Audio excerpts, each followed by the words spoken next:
દાખલા નંબર 2 હવે અહીંયા આપ્યું છે કે એક ફેક્ટરીમાં 50 કારીગરોના દૈનિક વેતન નીચે મુજબ છે. ઓકે, એક ફેક્ટરીમાં જે 50 કારીગરો છે તેમનો દિવસનું વેતન એટલે દિવસનો પગાર જે છે એ નીચે મુજબ છે. તો કારખાનાના કારીગરોનો મધ્યક શોધો. શું શોધવાનું છે? અહીંયા પણ મધ્યક શોધવાનો છે. ઓકે, તો મધ્યકમાં સૌપ્રથમ વર્ગ અને આવૃત્તિ આ તમને પુસ્તકમાં આપેલ હશે, પ્રશ્નપત્રમાં પણ આપેલ હશે. તમારે શોધવાનું શું છે? તો બધાથી પહેલાં સાફ કરવાનો મધ્ય કિંમત જે આપણે ચર્ચા કરી હતી. ઓકે, આગળના સમમાં મધ્ય કિંમત હોય તો શું કરવાનું કે બંને જે કિંમત હોય વર્ગની બંને કિંમતનો સરવાળો કરવાનો અને ત્યારબાદ તેનું શું કરવાનું? ભાગ્યા 2 કરવાનું. તો તમને ખબર છે 500 + 520 કેટલા થાય? 1020 થાય. 1020 ભાગ્યા 2 કેટલા થાય? તો કે 510 થાય. તો આ બધાથી પહેલાં તમને કિંમત મળી ગઈ 510. ત્યારબાદ શું કરવાનું? તમારે વર્ગ લંબાઈ જોઈ લેવાની. ઓકે, અહીંયા વર્ગ લંબાઈ કેટલી છે? તો કે વર્ગ લંબાઈ એટલે તફાવત. તો કે 520 - 500 તો 20. 540 - 520 તો કે 20. ઓકે, તો તમને ખબર પડી જાય કે વર્ગ લંબાઈ 20 છે તો આપણે કંઈ કરવાનું નહીં, મધ્ય કિંમતમાં ગણતરી કરવાની કોઈ પણ જરૂર નથી. ડાયરેક્ટ તમે વર્ગ લંબાઈ જે છે ઉમેરતા જાઓ, તમારો જવાબ ઓટોમેટિક આવતો જશે. તો 510 + 20 તો કે થાય 530. 530 + 20 550. 550 + 20 570 અને 570 + 20 590. આ તમારી કિંમત થઈ ગઈ. તમારે કોઈ પણ એક વર્ગમાં ચેક કરવું હોય તો તમે કરી શકો. 580 + 600 તો આ થાય 1180 ભાગ્યા 2 તો 2 5 10 0 1 વધે 1 નો 1 ઉપરથી ઉતાર્યા 8 2 9 18 એટલે 0 છે ને ઉપર ચલાવી દો. તમારો જવાબ આવ્યો 590. ઓકે, જે તમને જોવા મળે છે. આ ટ્રીક તમારા માટે બહુ જ ઉપયોગી છે, જેનાથી તમારો સમય પણ બચશે. બટ એની એક શરત કઈ છે કે જ્યારે પણ વર્ગ લંબાઈ સમાન હોય અને વર્ગ સમાન હોય ત્યારે જ આ જે છે ટ્રીકનો ઉપયોગ કરવો. ઓકે, નકર પછી ભૂલ પડી શકે છે. મધ્ય કિંમત થઈ ગયું. હવે આપણે શોધવાનું છે કે d = x - a/c અથવા તો h.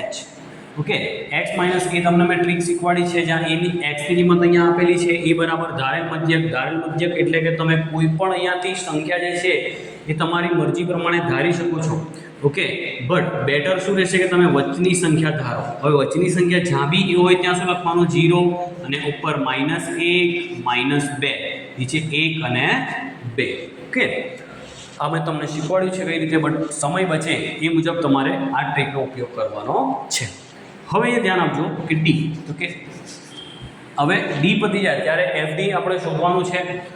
એફડી શોધવા માટે કારીગરોની સંખ્યા જે બી હોય એ આવૃત્તિ. ઓકે, તો એફ અને ડી એટલે આ બંને કોલમનો ગુણાકાર. તો કે તમને ખબર છે કે 12 × 24 બટ કેવા? -24. અહીંયા માઇનસ હોય તો તમારે માઇનસ મૂકવાનું ફરજિયાત. બંને સાઈડ હોય તો માઇનસ માઇનસ પ્લસ થાય છે. ઓકે, 14 × 14 -14 0 6 × 6 અને 10 2 20. હવે અહીંયા આનું ટોટલ કરવું હોય તો કઈ રીતે થાય? ધ્યાન આપજો. બધાથી પહેલાં માઇનસ વાળે જે બી સંખ્યા છે એનું સાદુરૂપ આપવાનું. તો કે -24 ને -14 માઇનસ માઇનસ પ્લસ થાય. 24 + 14 કેટલા થાય? તો કે 38 થાય.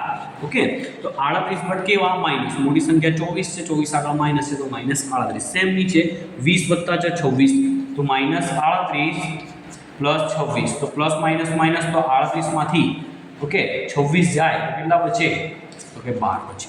તો અહીંયા સિગ્મા એફડી બરાબર 12. બટ અહીંયા ધ્યાન આપવું ખાસ, મોટી સંખ્યા કઈ છે બંનેમાંથી? 38 મોટા કે 12? 26 મોટા. તો કે 38 મોટા છે, મોટી સંખ્યાની આગળ માઇનસ છે તો આપણે જવાબમાં માઇનસ મૂકવો જરૂરી છે. જો તમે માઇનસ નહીં મૂકો તો તમારો જવાબ ખોટો આવવાના 100% ચાન્સ છે અને છે. એવી રીતે આપણને આવૃત્તિનો જે કુલ છે ટોટલ એ તો આપણને દાખલામાં આપી દે છે, બટ કોઈ ટાઈમે ના આપે. અહીંયા આપી દીધું છે કે 50 કારીગરો, તો સિગ્મા એફ બરાબર 50. અને જો ના આપ્યા હોય તો તમારે શું કરવાનું છે? આનું ટોટલ કરવાનું છે. ભૂલ ના પડે એનું ખાસ તમારે ધ્યાન રાખવું. ઓકે, આગળ જોશું. જે માહિતી આપણે કલેક્ટ કરી છે એને લખી દઈએ કે આમ એ બરાબર કેટલા મળ્યા? તો કે 550 મળ્યા. ઓકે, સિગ્મા એફની બરાબર કેટલા મળ્યા તો કે -12. સિગ્મા એફ આવૃત્તિનું ટોટલ કેટલું છે કે 50 અને આપણને ખબર છે વર્ગ લંબાઈ કેટલી આપી છે, તફાવત કેટલો છે તો કે 20 નો, તો h બરાબર 20. ઓકે, ચાલો સૂત્ર મૂકીએ. x બાર બરાબર a plus sigma F D ના છેદમાં સિગ્મા એફ ગુણ્યા h. આ રીતને પદ વિચલનની રીત તરીકે ઓળખવામાં આવે છે, જ્યાં a બરાબર 550 સિગ્મા એફડી ની કિંમત છે -12 અને એક વસ્તુ યાદ રાખવાની કે પ્લસ હોય અને માઇનસ તો ડાયરેક્ટ તમે ના મૂકો, એને કૌંસમાં જ મૂકો. પ્લસ માઇનસ ડાયરેક્ટ ના મૂકતા, માઇનસ હોય તો એને અવશ્ય કૌંસ કરો. સિગ્મા એફ જે છે 50 છે. સિગ્મા એફ જે છે એ કેટલા છે -12/50 ગુણ્યા વર્ગ લંબાઈ કેટલી છે તો કે 20. ઓકે, હવે અહીંયા મેં તમને પહેલા જણાવ્યું તેમ કે તમને લાગશે કે અહીંયા દેખો 550 છે અને છેદમાં 50 છે, તો આપણે છેદગઢ કરીને ડાયરેક્ટ અહીંયા 11 લખી દઈએ, પણ તદ્દન ખોટું છે. ઓકે, આ ના કરતા, કેમ કે અહીંયા વત્તાનું ચિહ્ન છે. અહીંયા જો ગુણાકાર હોત તો આપણે કરત, તો ગુણાકાર અહીંયા છે, અહીંયા ખાલી 0 0 કટ થાય તો 0 0 જ કટ થવા દો, રહેવા દો એને. તો 550 વત્તા -12 ગુણ્યા 2 આ બંનેનો ગુણાકાર કરો તો કે -24 આવે અને છેદમાં 5 આવે. ઓકે, તો -24 તો 24 ભાગ્યા 5, 5 4 20. ઓકે, 0 4 ના 4 એવા ને એવા, 5 ના ઘડિયામાં 4 ના આવે એટલે પોઈન્ટ લો, 5 8 40. ઓકે, 0 0 4.8 તમારો જવાબ છે, બટ એક શું છે માઇનસમાં છે, 550 પ્લસ -4.8. ઓકે, 550 પ્લસ માઇનસ 4.8, તો તમારે 550માંથી 4.8 માઇનસ કરવાના છે. ઓકે, તો આપણે માઇનસ કરતાં આવડવું જોઈએ. 0 પોઈન્ટ નીચે પોઈન્ટ 4.8 છે એટલે 0 ની નીચે 4 લખવાનો, આગળ લખશો તો જવાબ ખોટો આવશે અને છેલ્લા 8. અહીંયા દશક લેવાનું, અહીંયા 9 લેવાના, 10માંથી 8 જાય તો 8, પોઈન્ટના પોઈન્ટ, 9માંથી 4 જાય તો 5. ઓકે, અહીંયા લખવાનું 4, 4 ના 4 અને 5 એઝ ઇટ ઇઝ. તમારો જવાબ શું આવશે 545. સોરી, અહીંયા 10માંથી 8 જાય તો 2, 545.2. તો 545.2 આ તમારો જવાબ. ઓકે, જવાબને બોક્સ બનાવવાનું ભૂલવાનું નહીં. તો છેલ્લા આપણે લખી દેવાનું એક સેન્ટેન્સ. આ સેન્ટેન્સ શું કહે છે કે કારખાનાના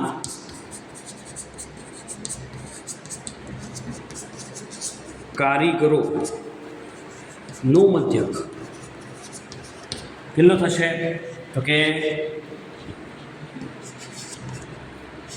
545.2 થાય.